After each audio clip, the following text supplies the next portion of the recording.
Assalamualaikum warahmatullahi wabarakatuh.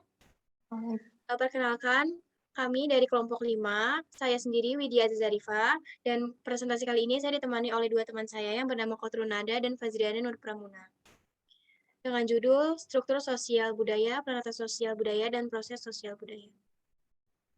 Cakupan presentasi kita pada kali ini menyangkut yang pertama, struktur sosial budaya, yang kedua, peranata sosial budaya, dan yang ketiga, proses sosial budaya. Struktur sosial budaya. Dalam sistem sosial, selalu berhubungan dengan peran, role, dan kedudukan atau status. Sistem sosial tersebut yang tersusun dari pola perilaku setiap individu dalam masyarakat disebut dengan struktur sosial. Struktur sosial adalah suatu bangunan sosial yang terdiri atas berbagai unsur sosial pembentuk masyarakat. Unsur sosial tersebut terdiri dari individu atau anggota masyarakat itu sendiri, wilayah tempat tinggal yang secara geografis memberikan kontribusi pada karakteristik warga masyarakat, kebudayaan, nilai, dan norma. Struktur sosial dapat terbentuk dari munculnya perbedaan sosial atau diferensiasi sosial. Jadi mudahnya, struktur sosial ini terbentuk dari sebuah sistem. Jadi struktur itu terbentuk dari sebuah sistem. Nah, di dalam sistem itu terdapat komponen. Untuk sistem sosial sendiri, komponennya itu ada peran atau role dan ada kedudukan atau status. Nah, dari sistem-sistem sosial tersebut yang tersusun dari perilaku individu dalam bermasyarakat sehingga membentuk struktur sosial budaya.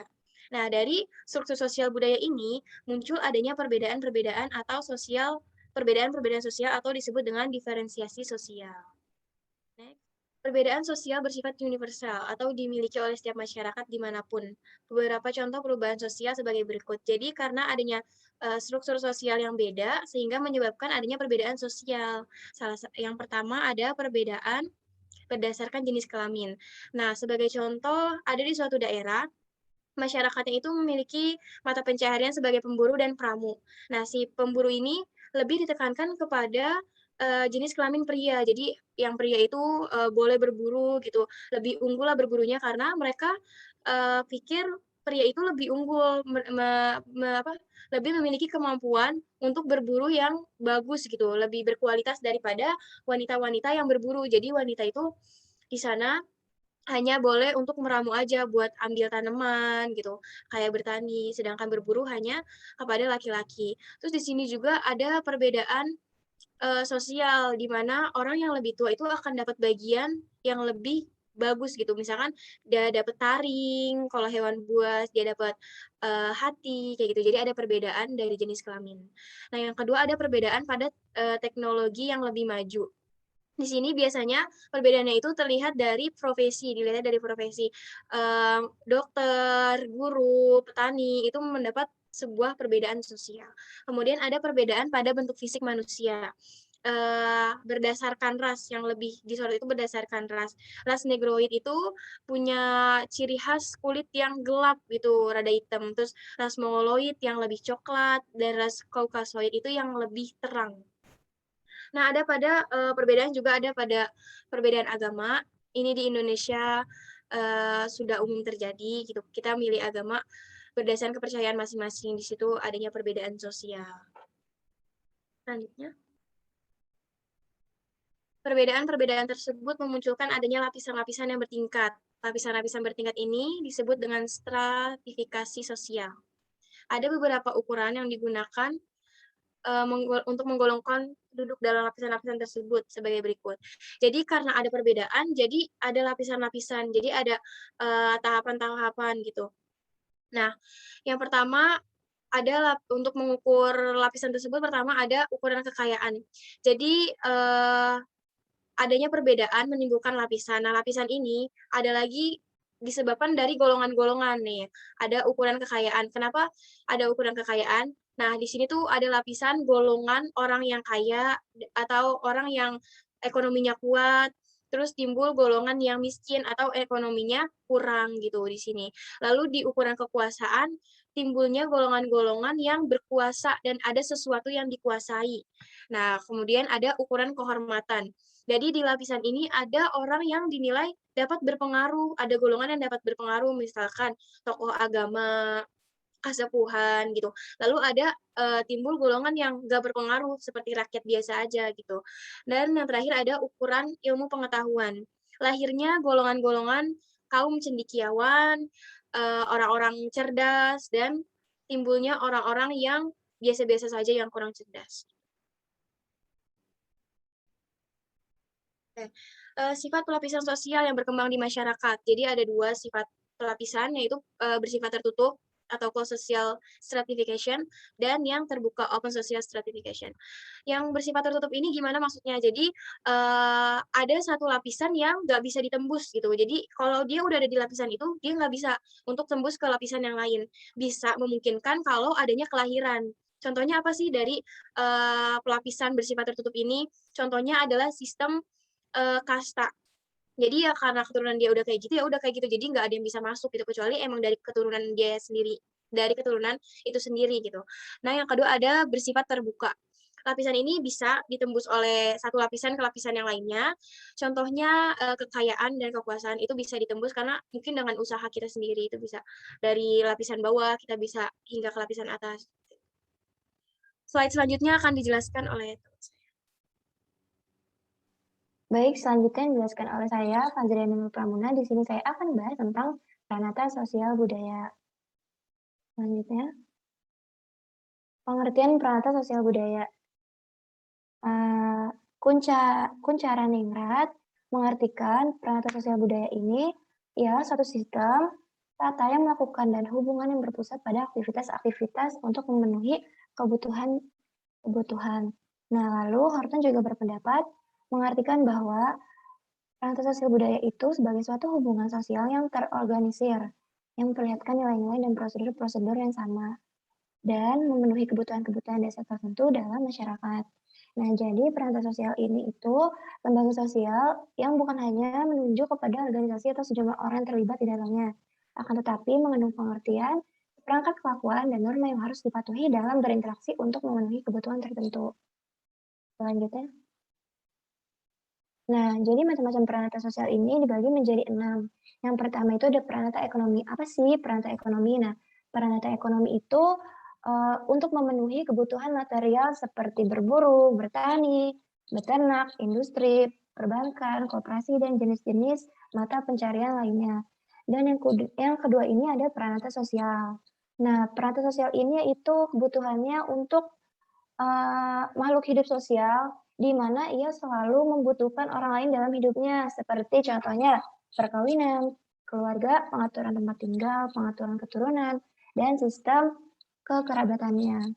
Dan yang ketiga itu ada pranata politik. Pranata politik ini berhubungan dengan cara jalan aktif, alat yang harus ditempuh untuk mencapai tujuan bersama dalam hidup masyarakat, yaitu agar terciptanya ketentraman, ketenangan, persatuan, dan kesatuan, seperti sistem kekuasaan dan wewenangnya pemerintahan, partai, dan sistem hukum lainnya. Dan yang keempat ini ada pranata pendidikan. Pranata pendidikan ini kebutuhannya untuk proses pembelajaran. Kenapa? Karena sebagaimana belajar ini kan untuk berbagai norma, terus aturan, sistem, pengetahuan, keterampilan, dan aspek budaya lainnya yang berlaku dalam masyarakat kepada seseorang agar orang itu lebih dewasa. Nah, pranata pendidikan ini bisa dilakukan dalam lingkungan keluarga, persekolahan, dengan berbagai jenjang dan lingkungan masyarakatnya. Nah, yang kelima ini ada pranata kepercayaan. Pranata kepercayaan ini tujuannya untuk kebutuhan spiritual seperti upacara, semadi, tapa, dan beribadah lainnya menurut agama yang dianutnya masing-masing. Dan yang terakhir ini ada pranata kesenian. Pranata kesenian ini kebutuhannya untuk untuk manusia menciptakan keindahan seperti suara, seni lukis, seni patung, seni drama, dan sebagainya. Next. Nah, pranata-pranata ini itu bersifat universal dan selalu berkembang sesuai dengan perkembangan kebutuhan manusianya itu sendiri. Nah, Gilling berpendapat pranata sosial ini mempunyai ciri sebagai berikut. Yang pertama itu organisasi dari pola-pola pemikiran dan perilaku yang terwujud dari aktivitas masyarakat dan hasil-hasilnya. Nah, yang kedua itu kekekalan merupakan ciri dari semua pranata sosial budaya. Nah, yang ketiga itu ada peranata mempunyai satu atau beberapa tujuan. Dan yang keempat, mempunyai alat-alat perlengkapan yang dipergunakan untuk mencapai tujuannya. Nah, yang kelima, mempunyai lambang-lambang untuk menggambarkan tujuan, serta fungsi yang mempunyai tradisi tertulis ataupun tidak tertulis. Selanjutnya yang akan dijelaskan oleh teman sekelompok saya. Selanjutnya ada proses sosial budaya. Manusia senantiasa berhubungan dengan manusia lain atau melakukan hubungan sosial atau kontak sosial dan berkomunikasi antar individu, individu dengan kelompok, dan kelompok dengan kelompok. Nah, untuk contoh antar individu ini, misalnya dua orang yang saling bercakap-cakap. Untuk contoh individu dengan kelompok, itu seperti guru sedang mengajar di depan kelas dan berkomunikasi kelompok dengan kelompok, contohnya siswa yang sedang berdiskusi.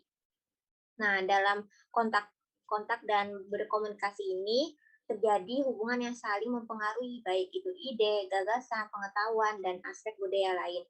Hal ini disebut juga dengan interaksi sosial. Interaksi sosial yang terjadi secara terus-menerus dan teratur akan menimbulkan proses sosial atau gejala perubahan sosial budaya yang akhirnya terjadi perubahan sosial dan kebudayaan. Terus, komunikasi juga tidak selamanya dalam bentuk langsung atau tatap muka face to face seperti berbicara atau bersalaman.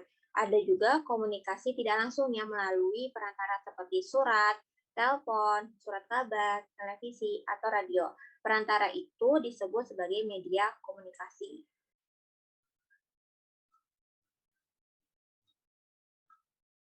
Besar kecilnya pengaruh yang diterima oleh individu tergantung kepada sifat interaksinya. Menurut Asri Susanto, sifat interaksi sosial itu adalah yang pertama, frekuensi interaksi. Makin sering, makin kenal, dan makin banyak pengaruhnya.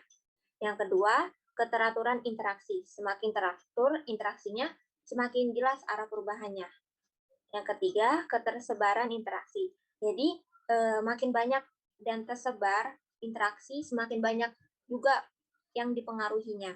Yang keempat, ada keseimbangan interaksi. Semakin seimbang posisi kedua belah pihak yang berinteraksi, semakin besar pengaruhnya juga. Terus yang terakhir, langsung tidaknya interaksi. Bila interaksi ini bersifat langsung kedua belah pihak, maka bersifat aktif. Maka pengaruhnya itu semakin besar ditimbang dengan interaksi yang tidak langsung.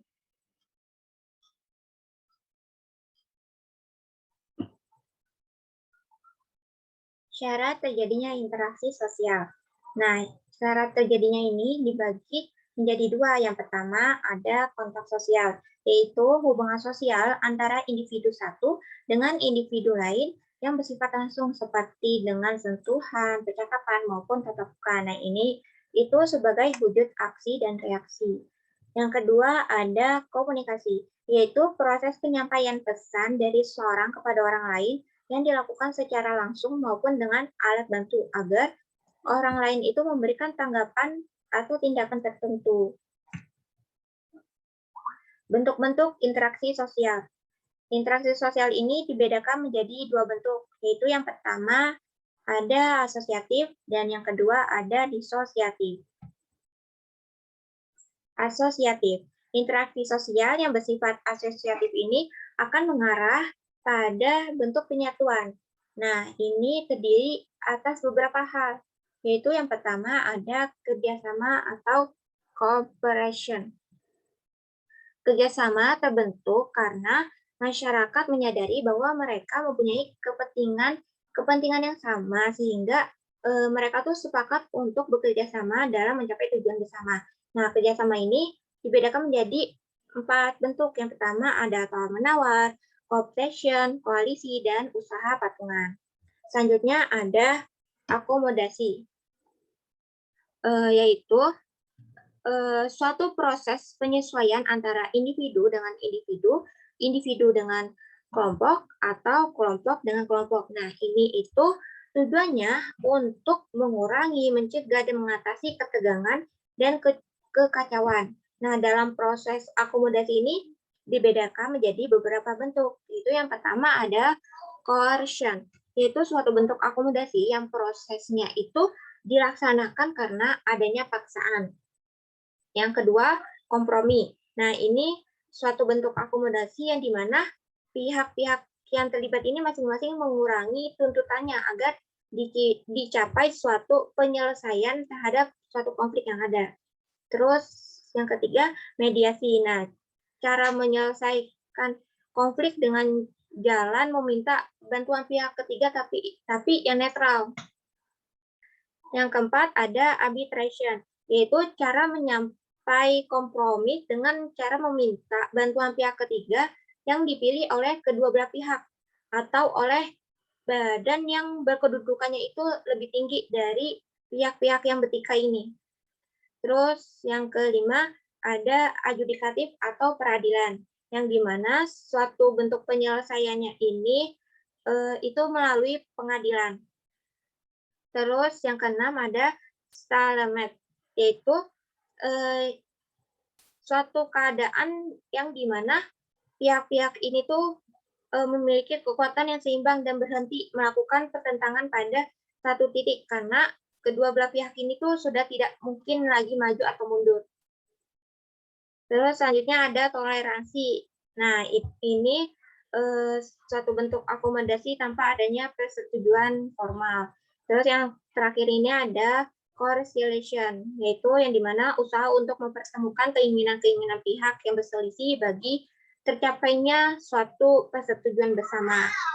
Nah, ketiga ada asimilasi. Nah, asimilasi ini itu dua kelompok yang berbeda kebudayaannya saling berbaur menjadi satu kesatuan sehingga tuh menghasilkan kebudayaan yang baru yang berbeda dengan kebudayaan yang aslinya. Nah, ini itu disebut dengan asimilasi.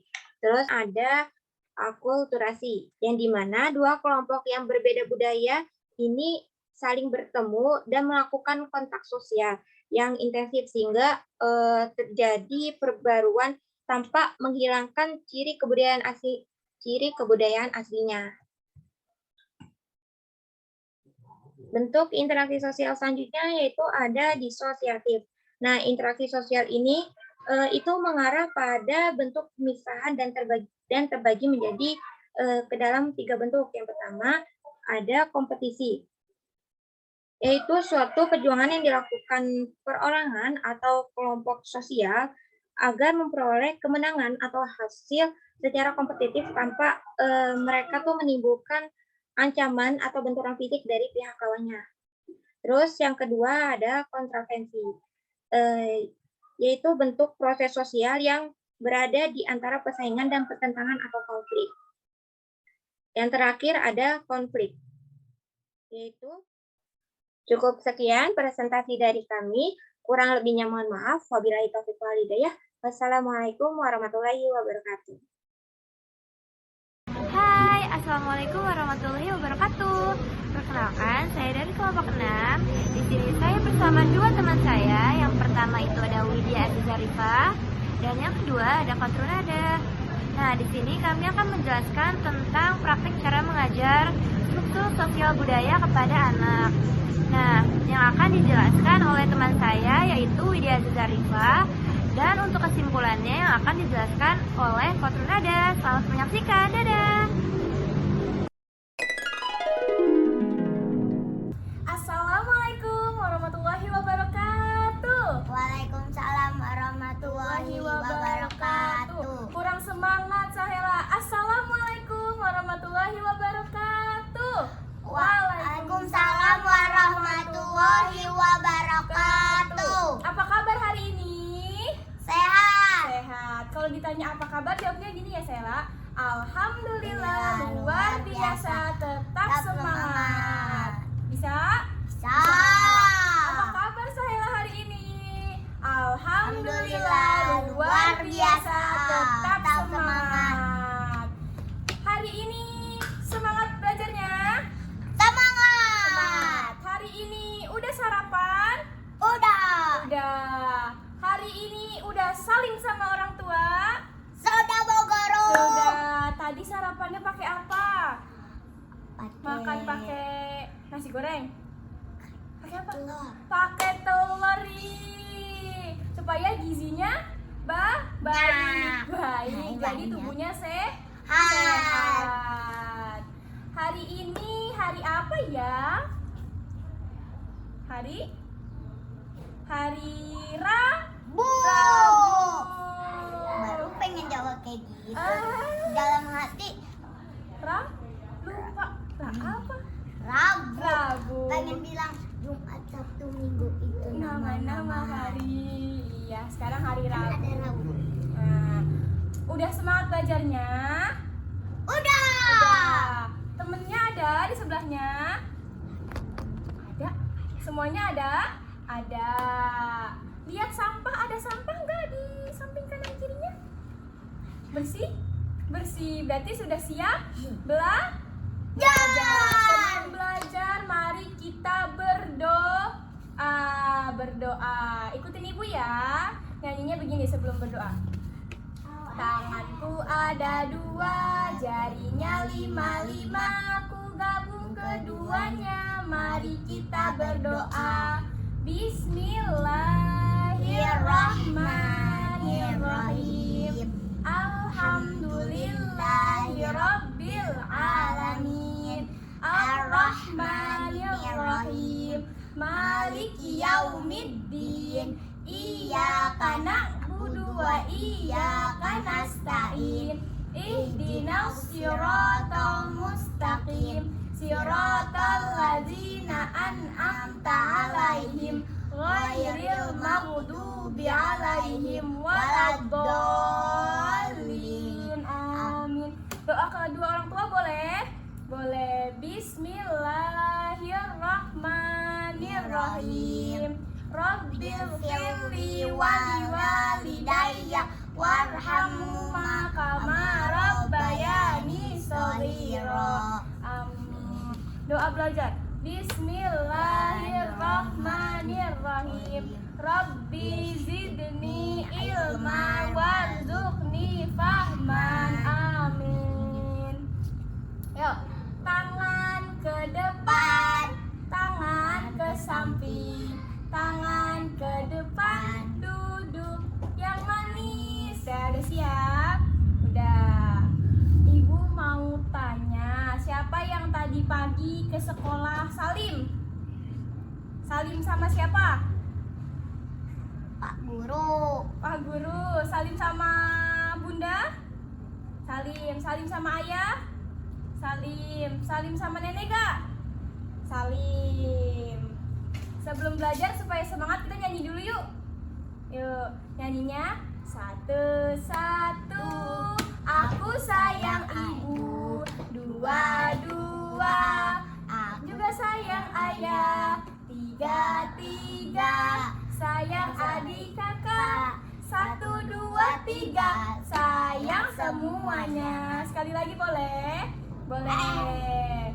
1, 1, aku sayang ibu.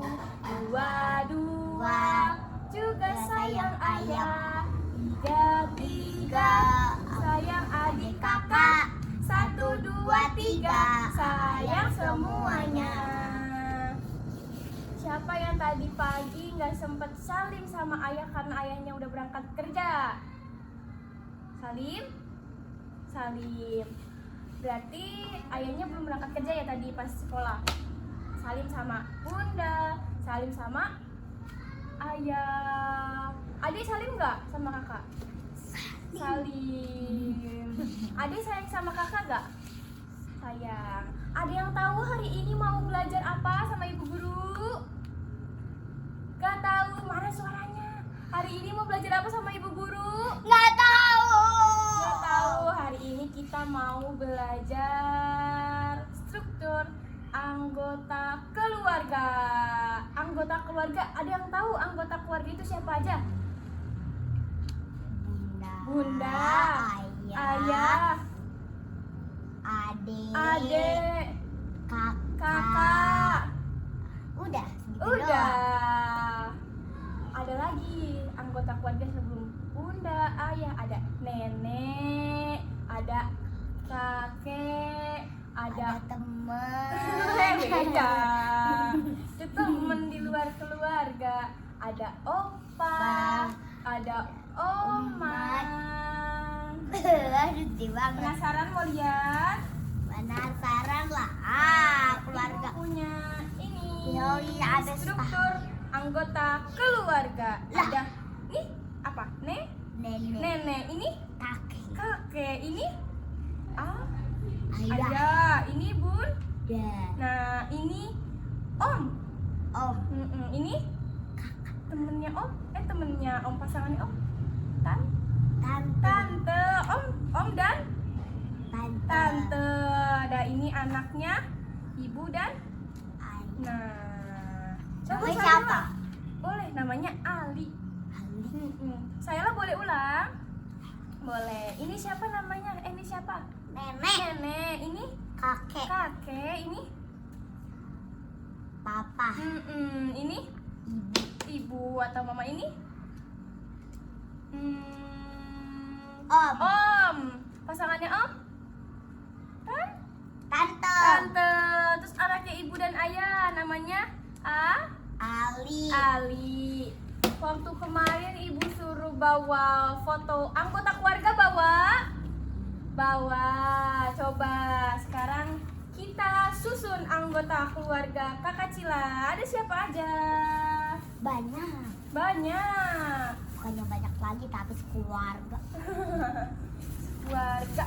Piknik dan terbang. Nah, nih ibu kasih lem. Nah, ini Sahela punya adik berapa? 3. 3. Coba hitung adiknya ada berapa? 1, 2, 3. Nah, yuk kita susun. Kenapa dihitung bundanya jadinya? Ini 1, 2, 3. Terutama bunda dulu ya sama ayah dulu. Di sini ayah. Di sini ayah. Mana ayah? Kurang ya, kurang.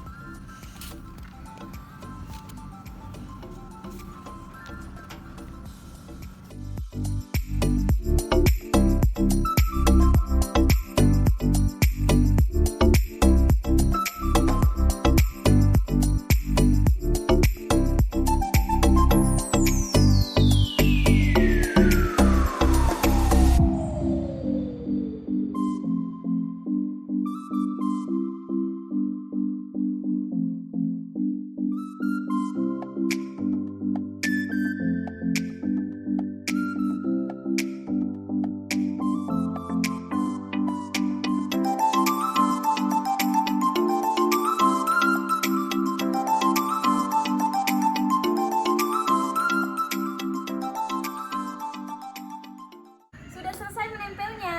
Udah Bu, bagus Sudah. kan keluarga saya. Sahela menempelnya bagus banget, rapi, pelan tuh, rata semuanya. Pinter. Tepuk, good job. G-O-O-D-G-O-B, good job, mantap, good job, asik.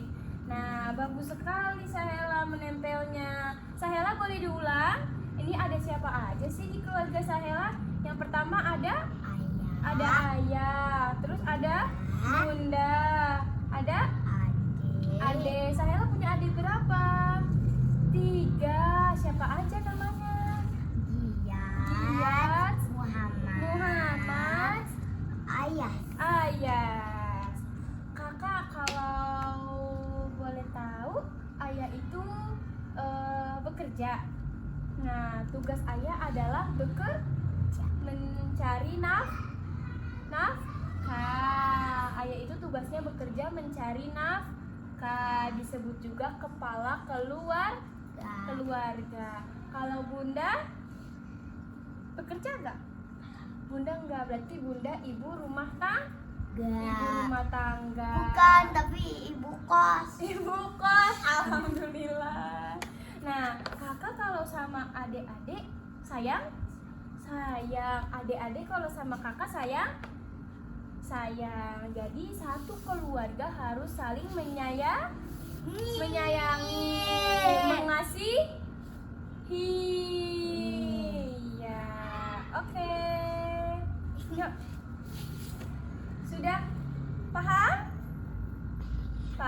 Jadi tugas ayah adalah tepuk fokus. Fokus. Nah, tepuk fokus. Fokus. Nah. Iya dapat C. Yuk, balik lagi. Tugas ayah adalah bekerja. Bunda? Oh, Bunda ibu rumah? Ya, enggak boleh. Bunda bekerja boleh, tapi Bunda Sahela adalah ibu rumah tangga, urus adik-adik, urus kakak ya. Iya, nah Lucu deh iya, lucu banget nih. Adik kakak harus saling menyayangi. Ya Allah, jangan marah-marahan ya. Jangan berantem, oke? Oke. Sekarang sekali lagi nyanyi yuk. Nyanyi satu-satu. Aku sayang ibu, ayo. 1, 2, 3. 1, aku sayang ibu. 2, juga sayang ayah. 3, Sayang adik kakak. 1, 2, 3 sayang semuanya. Nah, sudah mau pulang? Sudah. Kalau mau pulang duduknya yang rapi dong. Coba mana mau lihat? Ya. Yang rapi duduknya ayo. Yang rapi senyum. Senyum, cis. Nanti sampai rumah jangan lupa salim sama orang tua. Ganti baju. Makan sih. Bobo. Bobo siang. Yuk, yang rapi tangannya. Berdoa, siap? Tanganku ada 2, jarinya 5, ku kagum kedua. Mari kita berdoa. Bismillahirrahmanirrahim.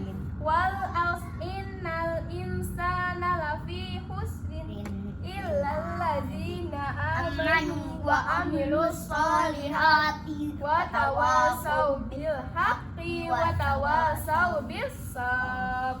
Amin. Duduk yang rapi. Yuk kita pulang. Ilaliko sampai berjumpa lagi. Ilaliko.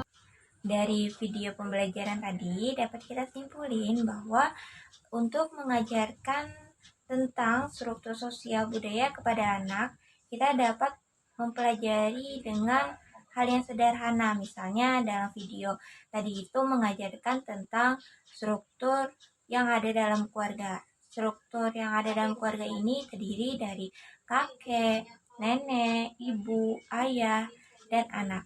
Dan masing-masing ini semua mempunyai perannya tersendiri. Seperti ayah dalam keluarga ini berperan sebagai kepala keluarga yang tugasnya mencari nafkah. Ibu sebagai ibu rumah tangga. Anak dalam keluarga tentunya mempunyai peran yaitu membantu orang tua, belajar, dan lain sebagainya. Nah, dari video pembelajaran tadi juga membiasakan kepada anak untuk menghormati yang lebih tua, menghargai yang lebih muda, dan menyayangi sesama.